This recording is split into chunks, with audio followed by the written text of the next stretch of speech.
नमस्कार दोस्तों, NCERT audio books प्रस्तुत करते हैं कक्षा 8 की भूगोल की पाठ्य पुस्तक संसाधन एवं विकास। प्रस्तुत है इस पुस्तक का 5वां अध्याय, उद्योग। क्या आपने कभी यह विचार किया है कि लिखने की अभ्यास पुस्तिका जो आप इस्तेमाल में लाते हैं वह विनिर्माण की लंबी प्रक्रिया के बाद आपके पास पहुंचती है। इसके जीवन की शुरुआत वृक्ष से होती है, उसे काटा जाता है और लुगदी मिल तक ले जाया जाता है। वहाँ वृक्षों की लकड़ी को संसाधित एवं काष्ठ लुगदी में परिवर्तित किया जाता है। काष्ठ लुगदी को रासायनिक द्रव्य के साथ मिलाया जाता है और अंततः मशीनों के द्वारा कागज के रूप में परिवर्तित किया जाता है। यह कागज प्रेस में जाता है जहां रसायनों से निर्मित स्याही का इस्तेमाल पृष्ठों पर रेखाएं छापने में किया जाता है। इसके उपरांत पृष्ठों को अभ्यास पुस्तिका के रूप में बांधकर व पैक करके बिक्री के लिए बाजार भेज दिया जाता है।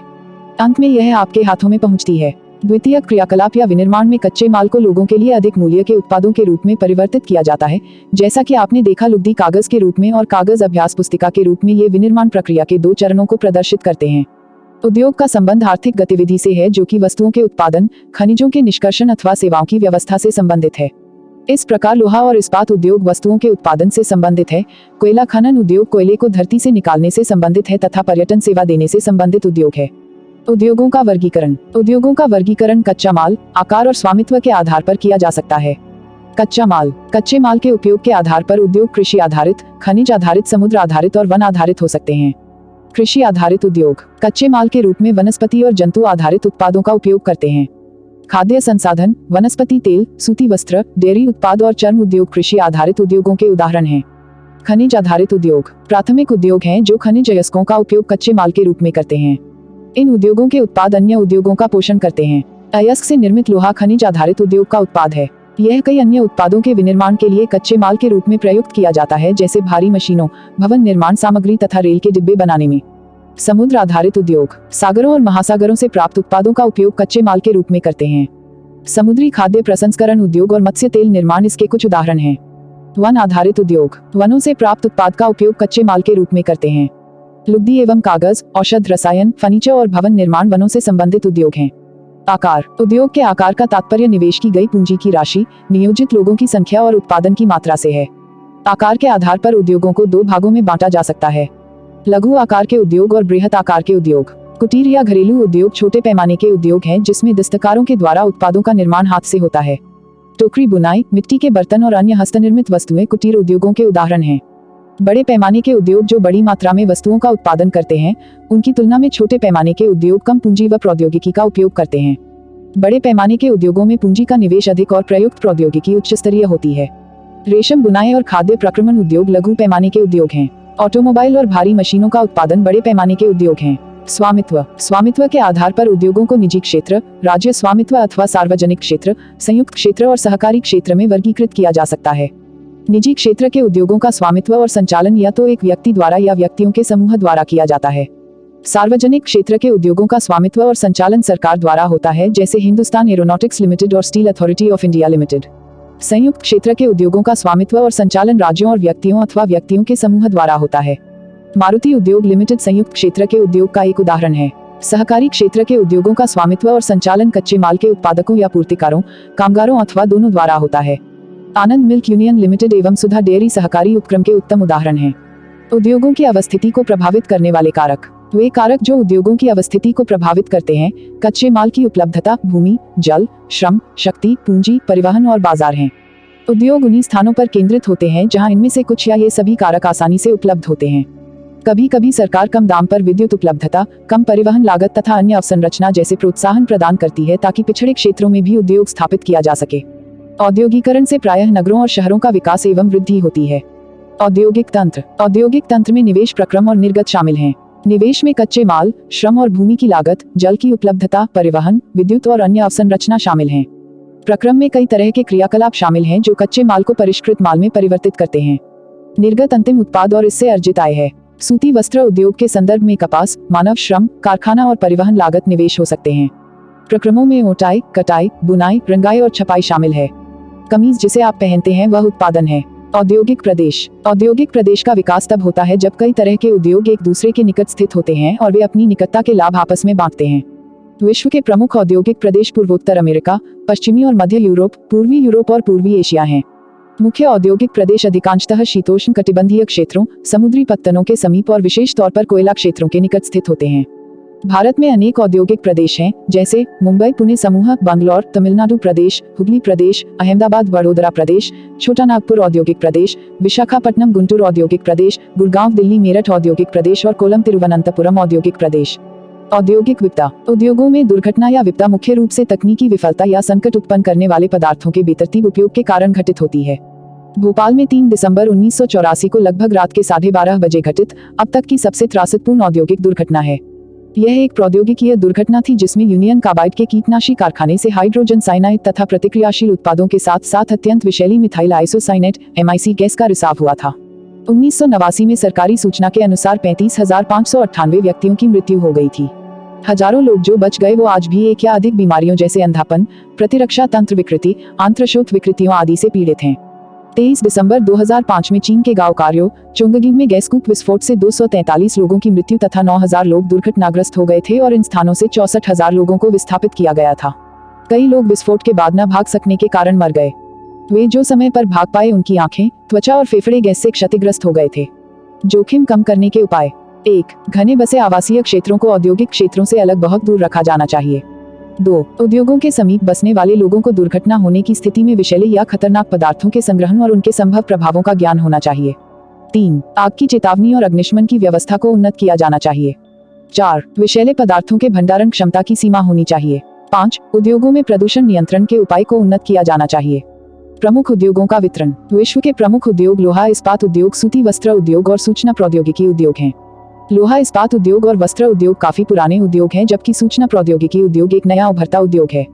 वे देश जिसमें लोहा इस्पात उद्योग अवस्थित हैं, जर्मनी, संयुक्त राज्य अमेरिका, चीन, जापान और रूस है। वस्त्र उद्योग भारत, हांगकांग, दक्षिण कोरिया, जापान और ताइवान में संकेंद्रित है। सूचना प्रौद्योगिकी उद्योग के मुख्य केंद्र मध्यवर्ती कैलिफोर्निया के सिलिकॉन घाटी में और भारत के बेंगलुरु प्रदेश में हैं। लोहा इस्पात उद्योग। अन्य उद्योगों की तरह लोहा इस्पात उद्योग में भी बहुत से निवेश, प्रक्रम और निर्गत शामिल हैं। यह एक पोषक उद्योग है जिसके उत्पाद अन्य उद्योगों के लिए कच्चे माल के रूप में प्रयुक्त होते हैं। उद्योग के लिए निवेश में श्रम, पूंजी, स्थान और अन्य अवसंरचना के साथ साथ लौह अयस्क, कोयला और चूना पत्थर कच्चे माल के रूप में सम्मिलित हैं। लौह अयस्क से इस्पात निर्माण की प्रक्रिया में कई चरण शामिल हैं। कच्चे माल को झोंका भट्टी में रखा जाता है जहां यह प्रगलित होता है। इसके बाद यह परिशोधित होता है। प्राप्त उत्पाद इस्पात होता है जो अन्य उद्योगों में कच्चे माल के रूप में प्रयुक्त किया जा सकता है। इस्पात कड़ा होता है और इसे आसानी से काटा और आकार दिया जा सकता है अथवा इससे तार बनाए जा सकते हैं। एल्यूमीनियम, निकल, तांबा जैसी अन्य धातुओं को थोड़ी थोड़ी मात्रा में इस्पात में मिलाकर इसकी मिश्र धातुएं बनाई जा सकती हैं। मिश्र धातु इस्पात को असामान्य कठोरता, दृढ़ता और जंग प्रतिरोधक क्षमता प्रदान करती है। इस्पात प्रायः आधुनिक उद्योगों का मेरुदंड कहलाता है। लगभग सारी वस्तुएं जिनका हम लोग उपभोग करते हैं वे या तो लोहा या इस्पात से बने हैं अथवा इन धातुओं से निर्मित औजारों और मशीनों से बने हैं। पोत, रेलगाड़ी, ट्रक और ऑटो अधिकांशतः इस्पात से बने हैं। यहाँ तक कि सेफ्टी पिन और सुइयां जिनका उपयोग आप करते हैं वे भी इस्पात से बनती हैं। तेल कूप इस्पात से बनी मशीनों से बेधित किए जाते हैं। इस्पात की पाइपलाइन से तेल परिवाहित किया जाता है। खनिजों का खनन इस्पात के उपकरणों से होता है। कृषि के यंत्र प्रायः इस्पात के बने होते हैं। विशाल भवनों का ढांचा इस्पात का बनाया जाता है।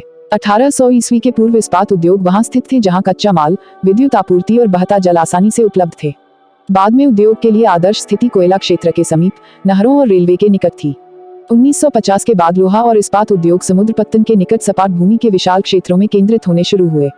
ऐसा इसलिए हुआ क्योंकि इस्पात निर्माण का कार्य इस समय तक बहुत विशाल हो गया और लौह अयस्क विदेशों से आयात करना पड़ता था। भारत में लोहा इस्पात उद्योग कच्चा माल, सस्ते श्रमिक, परिवहन और बाजार का लाभ लेते हुए विकसित हुए।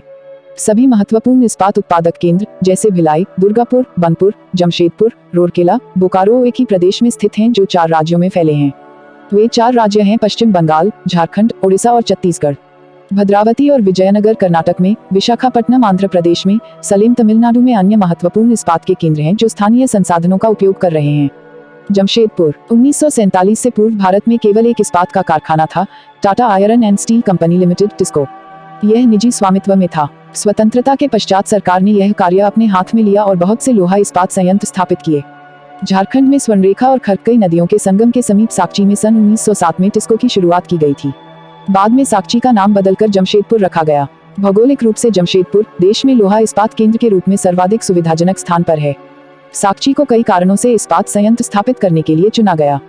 यह स्थान बंगाल नागपुर रेलमार्ग पर कोलिमाटी स्टेशन से मात्र 32 किलोमीटर की दूरी पर था। यह स्थान लौह अयस्क, कोयला और मैंगनीज निक्षेपों के साथ साथ कोलकाता के निकट भी था, जहां विशाल बाजार उपलब्ध था। टिस्को को झरिया कोयला क्षेत्रों से कोयला और उड़ीसा तथा छत्तीसगढ़ से लौह अयस्क, चूना पत्थर, डोलोमाइट और मैंगनीज प्राप्त होता है। खरकई और स्वर्ण रेखा नदियों से पर्याप्त जल की आपूर्ति होती है।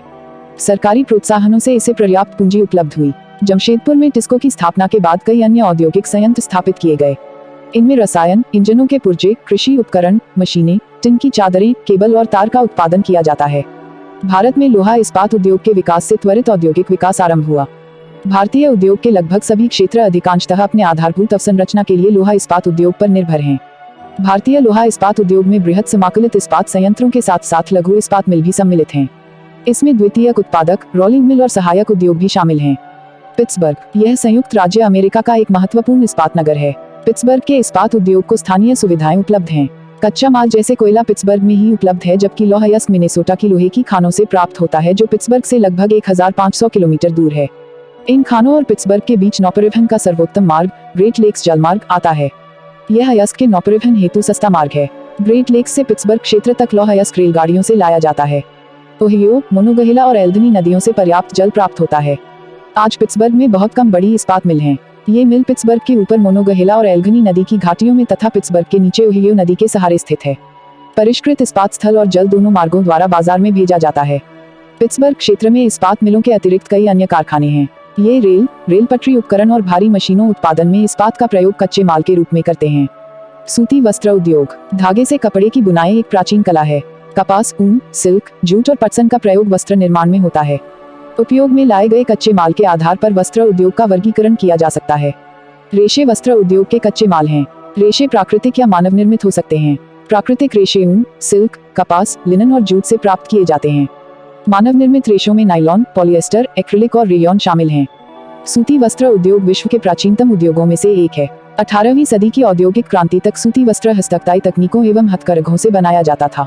18वीं सदी में पावलून ने पहले ब्रिटेन में और बाद में विश्व के अन्य दूसरे भागों में सूती वस्त्र उद्योग के विकास को आगे बढ़ाया।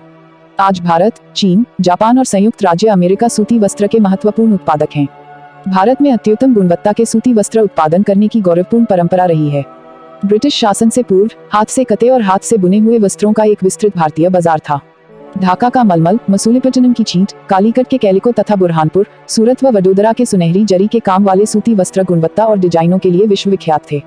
लेकिन हाथ से बने होने के कारण सूती वस्त्र का उत्पादन महंगा और बनने में अधिक समय लेता था। इसलिए परंपरागत सूती वस्त्र उद्योग पश्चिम के नए वस्त्र मिलों से प्रतिस्पर्धा नहीं कर सका, जो सस्ते व अच्छी गुणवत्ता वाले वस्त्रों का निर्माण यंत्रीकृत औद्योगिक यूनिट में करते थे।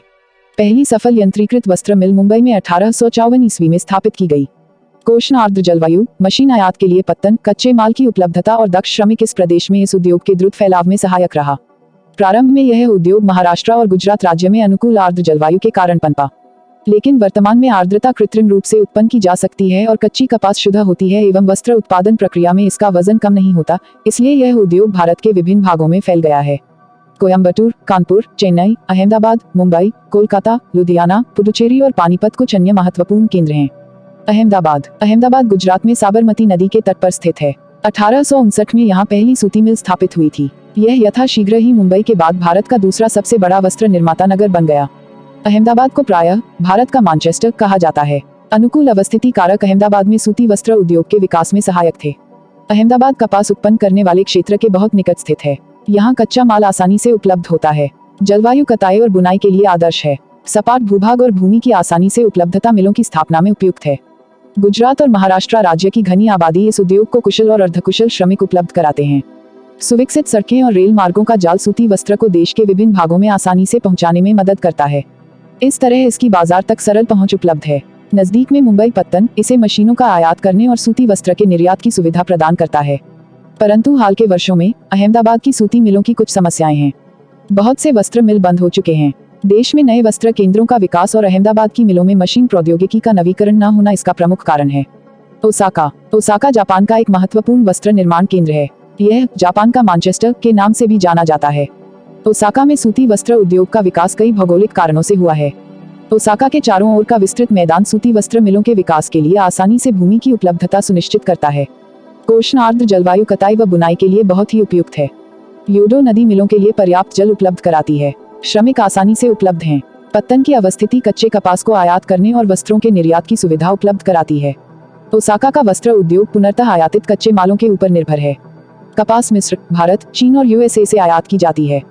परिष्कृत उत्पाद अधिकांशतः निर्यात किया जाता है। उच्च गुणवत्ता और कम मूल्य की वजह से उसका एक अच्छा बाजार है। यद्यपि देश का यह एक महत्वपूर्ण उद्योग है, लेकिन हाल ही में ओसाका के सूती वस्त्र उद्योग का स्थान अन्य उद्योग जैसे लौह इस्पात, मशीनरी, जहाजरानी, ऑटोमोबाइल, विद्युत उपकरण और सीमेंट लेते जा रहे हैं। हमारी पाठ्य पुस्तक का 5वां अध्याय यहाँ समाप्त होता है। आपसे अनुरोध है कि इस ऑडियो बुक को ज्यादा से ज्यादा शेयर करें। इस ऑडियो बुक से संबंधित यदि कोई शिकायत या सुझाव हो तो आप हमें कमेंट बॉक्स में जरूर लिखें। आपकी प्रतिक्रिया हमारे लिए अति महत्वपूर्ण है, ताकि हम आपके लिए इस ऑडियो बुक को और भी बेहतर बना सकें। अब हम आपसे मिलेंगे अगले अध्याय में। तब तक के लिए खुश रहिए, मस्त रहिए और खूब मन लगाकर पढ़ाई कीजिए। जय हिंद, जय भारत।